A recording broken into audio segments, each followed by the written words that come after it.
ഇങ്ങനെ അഭിനയിക്കും, ഇങ്ങനെയൊക്കെ അഭിനയിക്കും. അത് അഭിനയം മാത്രം. അതിന് പൈസയും ഉണ്ട് കേട്ടോ. എന്താ രാമേന്ദ്ര പ്രശ്നം? അഭിലാഷ് അട്ടയം, ഈ പേരൊന്നും എല്ലാവരും ഓർത്തു വെച്ചോളി. ഈ അലൻ ജോസ് പെരേരയും രേണു ചേച്ചിയും ഒക്കെ വാഴുന്ന ആൽബം മേഖലയിലെ ഏറ്റവും വലിയ അലമ്പനാണ് ഈ പറയുന്ന അഭിലാഷ് അട്ടയം. അല്ല, അതിൽ എനിക്കും ചില ഗുണങ്ങളൊക്കെ ഉണ്ട്. എവിടുന്നൊക്കെയോ കുറച്ച് പെണ്ണുങ്ങൾ ഇറക്കുമതി ചെയ്ത് അവരെ മുതലാക്കി ജീവിക്കലാണ് ഇവന്റെ മെയിൻ പരിപാടി എന്ന് പറയുന്നത്. ചില മുഖംമൂടികൾ അഴിഞ്ഞ് വീണു ഗോപാല. ഇത് ഞങ്ങളൊരു പൃഥ്വിരാജും നവ്യനായരും ആയിട്ടുള്ളൊരു പാട്ട് സീൻ ചെയ്യാണ് ഈ മണിമകിൽ. അപ്പൊ കസേര ഇല്ലാത്തതുകൊണ്ട് ഇവിടെ ഇരിക്കുന്നു, അത്രേ ഉള്ളൂ. പ്രതീക്ഷയ്ക്ക് വകയുണ്ട്. ഒരു കൈവതം നാറ്റുകരുത്. ഇനി തോന്നിയാസം പറഞ്ഞു നടന്നാലുണ്ടല്ലോ നാട്ടിലടിച്ചാൻ സൂപ്പാക്കും. ഏതാ ഇപ്പൊ ചേച്ചിന്റെ ഇരുത്തം? കസേര ഇല്ലാത്തോണ്ടാണ് പോലും. നമ്മളൊക്കെ കസേര ഇല്ലെങ്കിൽ എവിടെയെങ്കിലും കുത്തിച്ചാരി നിൽക്കും, ഇല്ലെങ്കിൽ നിലത്തിരിക്കും. പക്ഷെ ചേച്ചി അങ്ങനല്ല, ആരുടെയും മടി കയറിയിരിക്കും. ചില മുതലാളിമാരൊക്കെ അങ്ങനെയാ പരമുള്ളേ. വീട്ടിലൊരു സെറ്റപ്പ് ഉണ്ടെങ്കിലും കല്യാണം കഴിക്കുന്നത് വേറെ പെണ്ണിനെ ആയിരിക്കും.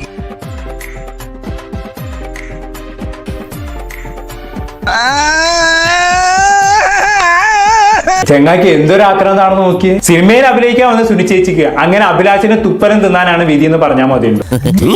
അതെല്ലാം ആണ് ഒരു ഫാബ്രിക്കേറ്റഡ് വീഡിയോസിനും എന്നെ എന്റെ ഭാര്യയും തകർക്കാനാകില്ല. ഇങ്ങനെ അഭിനയിക്കും, ഇങ്ങനെയൊക്കെ അഭിനയിക്കും. അത് അഭിനയം മാത്രം. അതിന് പൈസയും ഉണ്ട് കേട്ടോ. അല്ലാണ്ട് ഫ്രീ ആയിട്ട് അഭിനയിച്ചൊന്നും ഞാൻ കൊടുക്കാറില്ല. സംഭവം അങ്ങോട്ടാ വന്നെ. ഇതൊക്കെ കണ്ട പിന്നെ എങ്ങനെയാ ഇവിടുന്ന് പോവാൻ തോന്നുക? ഞാൻ ഒരു കാര്യം ആലോചിക്കുക, ലീവ് ഒന്ന് എക്സ്റ്റെൻഡ് ചെയ്താൽ. ഇവൻ എല്ലാ പെണ്ണുങ്ങളെയും കൊണ്ടുവന്ന് ഈ സെയിം വീഡിയോ ചെയ്യിപ്പിക്കുന്ന എന്തിനാണെന്ന് മനസ്സിലായോ? ഇതാകുമ്പോ എളുപ്പത്തിൽ കയറി പിടിക്കാം. കണ്ടോ സാറേ? ഇത്തിരി ഇത് കയ്യോടെ വെക്കണേന് 5000 രൂപ വേണം. ഇതെല്ലാം കൂടി നീ എങ്ങനെ മാനേജ് ചെയ്യും ഗോപാലേഷ? ഭാഗത്തിന് ഇവിടെ 5000, ഇവിടെ 10000.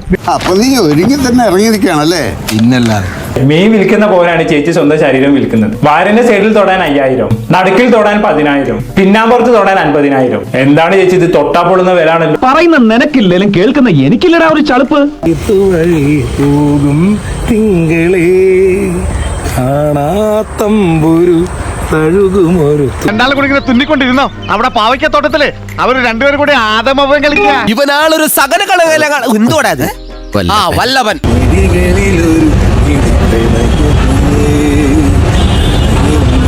ഉടനെ അവൻ ആനാമ്പള്ളം തെളിച്ച് പുറത്താക്കിയില്ലെങ്കിൽ ഒരു തൊട്ടിലും കെട്ടി രണ്ടാളും കൂടി ഇരുന്ന് താമര കണ്ണാനൂറ എന്ന് പറയേണ്ടി വരും. അവൻ അമ്മയുടെ പ്രായമുള്ള ഒരു സ്ത്രീന്റെ കൂടെ ആണെങ്കിൽ അഴിഞ്ഞാടുന്നതെന്ന് ഓർക്കണം. അമ്മച്ചാണെങ്കിൽ ഒട്ടും മോശമല്ല. ഈ വയസ്സാം കാലത്ത് എന്തിനെ കഴിപ്പാണ് ഈ അമ്മച്ചിക്ക്?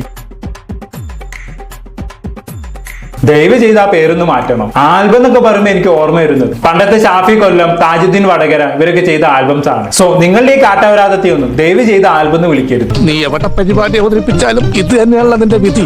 തന്റെ ലൈംഗിക ആഗ്രഹങ്ങൾ തീർക്കാനും സെക്സ് ഫാന്റസികൾ നിറവേറ്റാനും വേണ്ടി ആൽബത്തിന് അഭിനയിക്കാൻ എന്ന പേരും പറഞ്ഞു പെണ്ണുങ്ങളെ കൊണ്ടുവന്ന് കാമക്കളി കളിക്കുന്ന സകലെണ്ണത്തിനും പൊക്കണം. ഇത് എന്നെ ഉദ്ദേശാണ്, എന്നെ തന്നെ ഉദ്ദേശാണ്, എന്നെ മാത്രം ഉദ്ദേശം. ഇതിലും വലുത് ഏതാണ്ട് വരായിരുന്നു. ഇങ്ങനെ തീർന്നെന്ന് കരുതിയാൽ മതി.